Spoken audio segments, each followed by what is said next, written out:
छोलिया हो या लोबिया, सफेद चने या काले चने, सब कुछ मजेदार बने। पाकिस्तान का झूठ कैसे एक बार फिर से बेनकाब हुआ। पाकिस्तानी संसद में इशफाक डार ने झूठ बोला था। पाकिस्तान के डिप्टी पीएम है इशफाक डार ने द डेली टेलीग्राफ का हवाला दिया था। इशफाक डार ने अखबार का गलत दावा किया। इशफाक डार ने एआई जनरेटेड खबर के हवाले से बात कह दी। एआई जनरेटेड थी द डेली टेलीग्राफ की खबर।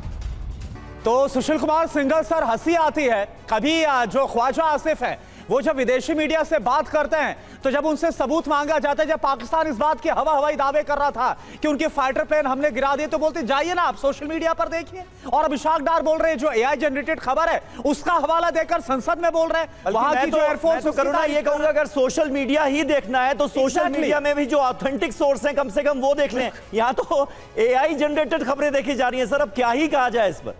देखिए, पाकिस्तान का क्या है कि उनके ऊपर उनकी जो कोई भी संस्था हो, फौज हो या पॉलिटिकल लीडरशिप हो या कोई और हो, उनकी बातों पे विश्वास करना असंभव हो गया है और वो कुछ भी बोल देते हैं और कुछ भी बोल के चले जाते हैं। और पाकिस्तान एक ऐसा देश है जिसकी बुनियाद ही एक तरीके से झूठ पर बनी थी। आप याद करें सन 48 में जब डिवीज़न हुआ तब उन्होंने दो नेशन थ्योरी निकाली जो कि पूरी तरह फेल हो चुकी है। और अभी जो इनके जनरल साहब हैं वो उसको लेकर के 70 के साल के बाद, जबकि सारी दुनिया जानती है वो झूठ साबित हुई है, उसका कोई मतलब नहीं रह गया है, उसको लेकर के चल पड़े हैं।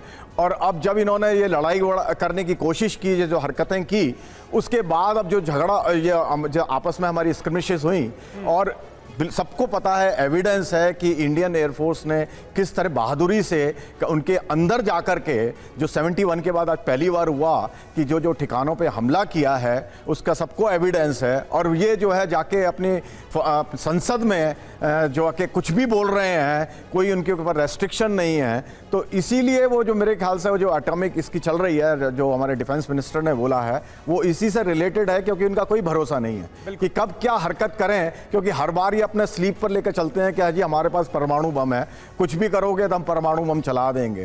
तो ऐसे लोगों के पास सर अब तो यही साबित हो रहा है ना, इतने नॉन सीरियस ये सरकार है, इतने नॉन सीरियस ये नेता है, मंत्री है, वहां के डिप्टी पीएम है कि कुछ भी बोल रहा है और इन नॉन सीरियस हाथों में परमाणु हथियार। बिल्कुल वही बात है कि किसी के पास परमाणु हथियार हैं तो उसको रेस्पॉन्सिबल होना चाहिए, उनके पास प्रॉपर डॉक्ट्रिन होने चाहिए। और जैसा आपने अभी बताया यूएसए के बारे में 2011 में स्नैचिंग का उन्होंने एक और भी प्रोग्राम चालू किया था कि इनके जो जहाँ क्योंकि सारे देश में इन्होंने फैला के रखे हुए हैं, इनका कंट्रोल पहले भी बहुत वीक है। तो एक कोशिश की गई थी, मुझे ये नहीं मालूम एग्जैक्टली कि क्या हुआ उसमें, कि इसकी जो कीज हैं वो अमेरिका कंट्रोल करने की कोशिश की थी कि उनके ताकि ये चला ना सकें। अब उसमें पिछले 10-15 साल में क्या हुआ है क्या नहीं हुआ है, ऑफ कोर्स किसी को इसकी जानकारी मेरे ख्याल से नहीं है जाहिर, और इन खबरों की पुष्टि इस तरह से होगी भी नहीं। अब छोलिया हो या लोबिया, सफेद चने या काले चने, सब कुछ मजेदार बने।